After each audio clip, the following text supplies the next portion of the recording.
मोदी जी पहले बोलते थे कि पकौड़ा तलता है, लोग पकौड़ा तलो, ये करो वो करो।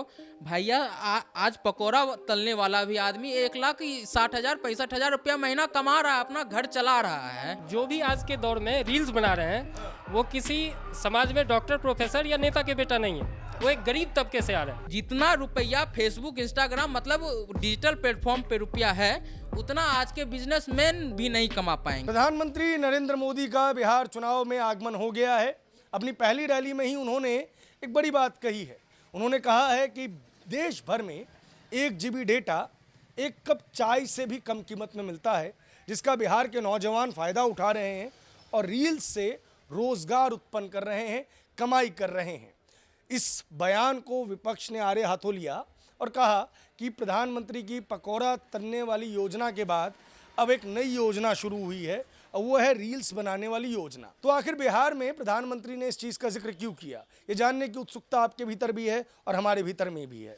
एक छोटा मोटा आंकड़ा अगर मैं आपको बता दूं तो बिहार में यूट्यूबर्स की संख्या काफ़ी मात्रा में है, चाहे वो न्यूज़ की फील्ड में हो, चाहे वो कंटेंट की फील्ड में हो, चाहे वो म्यूज़िक की फील्ड में हो। फिलहाल हम बेगूसराय की मटिहानी विधानसभा में हैं। सामने हमारा होटल है और यहाँ पे हम चाय पीने के लिए आते रहे हैं। इत्तेफाकन हमें पता चला कि ये चाय की दुकान मात्र नहीं है, यहाँ पे चाय की दुकान के भीतर और भी रोज़गार उत्पन्न किए जा रहे हैं और ये जब आप जानेंगे तो आप बहुत हतप्रभ रह जाएंगे। क्या है सारी बातें आगे बताएंगे। यहाँ चाय के दुकान के साथ आपको नज़र आता है एक स्टूडियो। जी हाँ, ये एक पॉडकास्ट स्टूडियो है जिसका भी निर्माण किया जा रहा है। दरअसल जब से देश भर में डेटा सस्ता हुआ है, हमने सबने महसूस किया होगा कि यूट्यूब हो, फेसबुक हो, इंस्टाग्राम हो, इसने एक नई इंडस्ट्री को जन्म दिया है और ये इंडस्ट्री अब सिर्फ शहरों तक सीमित नहीं रही है, ये गाँवों तक पहुंच गई है। एक दफ़ा बात कही गई थी कि यूपीआई कौन इस्तेमाल करेगा, गांव में इंटरनेट मिलेगा क्या, सब्जी वाले के पास इंटरनेट मिलेगा क्या, मछली वाले के पास इंटरनेट मिलेगा क्या। बिहार में आपको आज हर जगह इंटरनेट मिलेगा, हर जगह यूपीआई मिलेगा, साथ ही साथ अब हर जगह आपको पॉडकास्ट स्टूडियो भी मिलेंगे।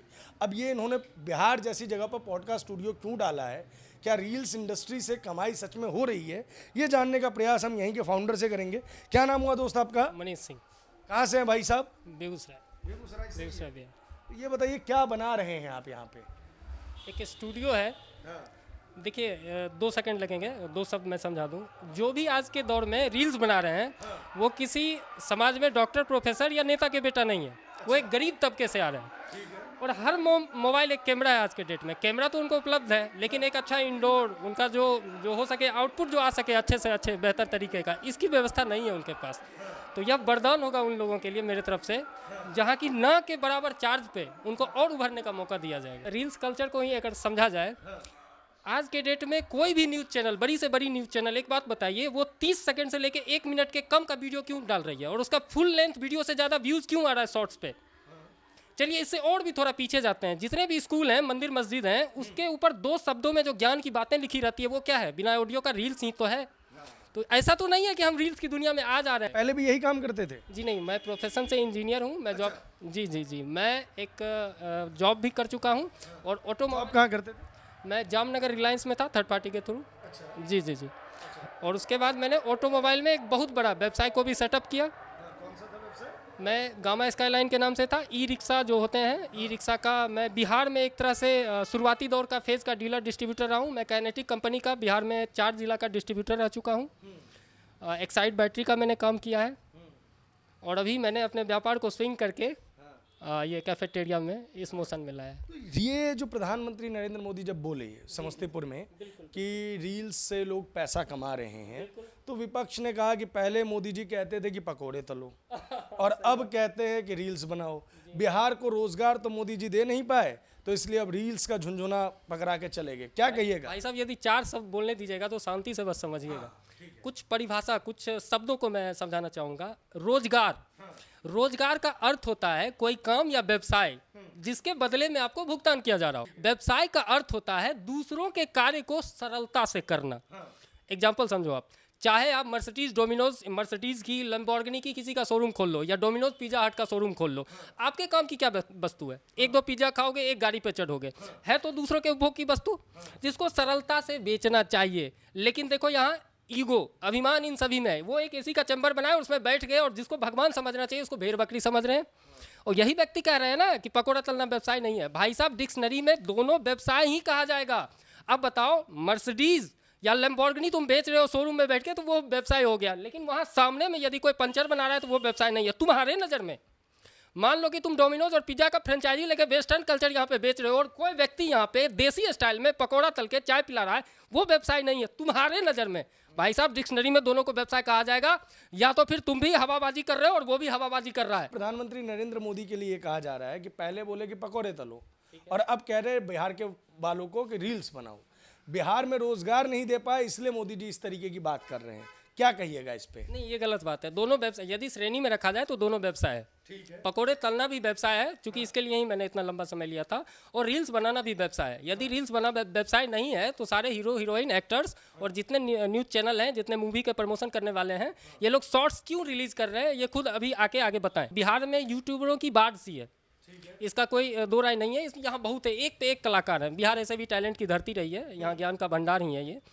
इनको प्रमोशन चाहिए, इनको प्रमोट करना होगा। ये लोग गरीब तबके से आते हैं। कोई राजा का बेटा रील्स नहीं बना रहा है, रोड पे सड़क पे एक्टिंग नहीं कर रहा है, वो गरीब तबके से है, और उसे एक बस चाहिए, कुछ चाहिए जिसको पकड़ के। विपक्ष विरोध क्यों कर रहा है इस चीज का? क्यों कहने लग गया कि मोदी जी बरगला रहे हैं? क्यों विरोध कर रहा है? भाई साहब, उनका तो काम है, वो तो कह रहे हैं कि मोदी जी 2014 से बरगला रहे हैं, तो बरगलाने दीजिए। उनका बरगला रहे हैं? नहीं, मेरे नजरिए में नहीं बरगला रहे हैं। जो कह रहे हैं बरगला रहे हैं, तो उनके नजरिए में बरगलाने दीजिए। क्या भाई साहब, प्रधानमंत्री सबको रीलबाजी करने को कह रहे हैं, विपक्ष बोल रहा है? हाँ, विपक्ष बोल रहा है रीलबाजी करने के लिए बोल रहे हैं। आज डिजिटल प्लेटफॉर्म पे कितना रुपया है, यूट्यूब पे आप देख रहे होंगे, छोटा क्रिएटर हो या बड़ा क्रिएटर हो, सब अर्निंग ले रहा है, वो भी डॉलर में ले रहा है अर्निंग, ये इंडियन रुपीज़ में ले रहा है। आज के डॉलर और इंडियन रुपीज़ में कितना का फ़र्क है आप भी जान रहे हैं। और हमारे एक तरह से बिजनेसमैन आप जो बोल रहे हैं, मोदी जी पहले बोलते थे कि पकौड़ा तलता है लोग, पकौड़ा तलो, ये करो वो करो। भैया आज पकौड़ा तलने वाला भी आदमी 1,60,000 65,000 रुपया महीना कमा रहा है, अपना घर चला रहा है। ऐसा नहीं है कि वो घर नहीं चला पा रहा है, गरीबी में जी रहा है, वो थोड़ा सा कम लाइफ स्टाइल एंजॉय कर रहा है, लेकिन अपना मेंटेन कर रहा है, घर बच्चे को पढ़ा रहा है, सब कुछ कर रहा है। और बात रही जहाँ रील पे, तो हमारा रील जो है सब शॉर्ट्स डाल रहे हैं, देख रहे होंगे आप, 20 सेकेंड 50 सेकेंड इतना ही। विरोधी जो है, विरोधी बोलते ही रहेंगे, विरोधी का काम ही है बोलना। हम एक छोटा सा एग्जांपल देते हैं। एक अश्विनी ग्रोवर थे बिजनेसमैन, उन्होंने, आप देख लीजिएगा, न्यूज़ पे है, वो पॉडकास्ट में बोले थे कि जितना रुपया फेसबुक, इंस्टाग्राम, मतलब डिजिटल प्लेटफॉर्म पे रुपया है, उतना आज के बिजनेसमैन भी नहीं कमा पाएंगे। आज आप देखिए, राइज एंड फॉल, वो OTT चला रहे हैं, आप देखे होंगे। आज वो फेसबुक, इंस्टा पे हरदम पोस्ट डालते रहते हैं, करते रहते हैं, सब कुछ वो अपना करते अर्निंग कमा रहे हैं। वो बिजनेसमैन तो अच्छे सफल बिजनेसमैन रह चुके हैं, फिर भी वो डिजिटल पे आए। क्यों आए? क्योंकि अर्निंग के लिए, अर्निंग उसमें ज़्यादा है। ये विपक्ष को नजर नहीं आ रहा है क्या कि बिहार का युवा? भैया, विपक्ष के पास मुद्दा ही नहीं है ना। मुद्दा कुछ रहेगा तब ना। हम आप अच्छे इंसान है, ठीक है, हमको आप पे दाग उछालना है, तो कोई ना कोई आप अच्छा बात भी बोलेगा तो हम उसको मुद्दा बना देंगे कि आप गलत आदमी हैं।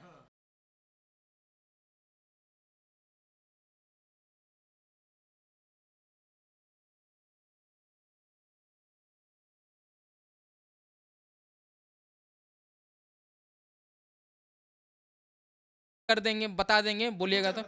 चलिए, हिमांशु बिहार हो गया, हाँ, अच्छा क्रिएटर है, अच्छा कंटेंट करता है। नीतीश चौरसिया हो गया, एकदम गरीब परिवार, मिडिल क्लास से उठा हुआ आदमी है। आज पोस्टर बैनर सब जगह बेगूसराय में लगा हुआ रहता है। वो क्या कहते हैं, शॉर्ट वीडियो अपलोड करता है, वो वेब सीरीज अपलोड करता है, आज कमा रहा है ना। और इंस्टाग्राम पे तो हजारों क्रिएटर हैं बेगूसराय के, अच्छा, हजारों हैं, आप चेक कीजिए, दावा के साथ मैं कहता हूँ।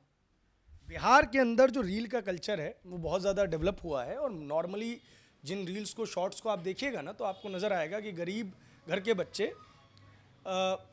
उस परिवेश के बच्चे जिनको शायद दिल्ली, मुंबई में ये काम करने का मौका नहीं मिलता, क्योंकि वहाँ पे बैठे हुए मठाधीशों को उनकी भाषा में व्याकरण की कमी लगती है।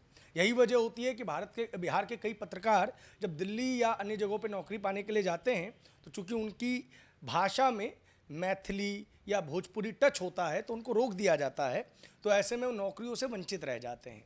जब से डिजिटल क्रांति हुई है, डेटा सस्ता हुआ है, अब आपको बिहार के हर ज़िले में सैकड़ों यूट्यूब के न्यूज़ चैनल्स मिल जाएंगे। सैकड़ों हजारों की संख्या में क्रिएटर्स मिल जाएंगे जिन्हें शायद मुंबई की फिल्म इंडस्ट्री कभी मौका नहीं देती। आप देश के 5 सबसे बड़े जो यूट्यूब क्रिएटर्स हैं उनकी अर्निंग निकाल लीजिए। शायद डिजिटल क्रांति ना हुई होती, डेटा इतना सस्ता नहीं होता तो वो उस स्तर पर नहीं पहुंच पाते। आज बिहार के एक छोटे से गांव में बैठा हुआ बच्चा जिसे लगता है कि उसके पास कोई कला है, उसको दिखाने का उसके पास एक माध्यम है, और इसी माध्यम को प्रधानमंत्री नरेंद्र मोदी ने अपनी जनसभा से संबोधित किया था। इसको मुद्दा बनाने वाले लोग भी जो हैं वो कहीं ना कहीं उसी प्लेटफॉर्म पे वो मुद्दा बना रहे हैं जिसका वो विरोध कर रहे हैं। हाँ, कुछ कह रहे थे आप? नहीं, आप बोल रहे हैं जैसे अर्निंग के बारे में। अर्निंग क्या कहते हैं, छोटा सोशल मीडिया हो या बड़ा क्रिएटर हो, अर्निंग तो डॉलर में हो रहा है, और डॉलर को इंडियन रुपीज़ में कन्वर्ट कीजिए, कितना का डिफरेंस आ रहा है। हाँ, और मुद्दा किसी के पास कुछ रहे नहीं रहे, उससे कोई ये नहीं है। तो अपने घर की, देहात की, गांव की कहानियां सुना के एक व्यक्ति आर्थिक रूप से मजबूत हो रहा है, साथ ही साथ उसका गांव में, समाज में, देश में नाम हो रहा है। तो इसमें समस्या क्यों है ये समझ में नहीं आता है। फिलहाल इस रिपोर्ट में इतना ही। बहुत बहुत शुक्रिया, बहुत बहुत धन्यवाद। कैमरे के पीछे हैं आकाश द्विवेदी, मेरा नाम है प्रभात रंजन मिश्रा। आप देख रहे हैं दी पैम्पलेट।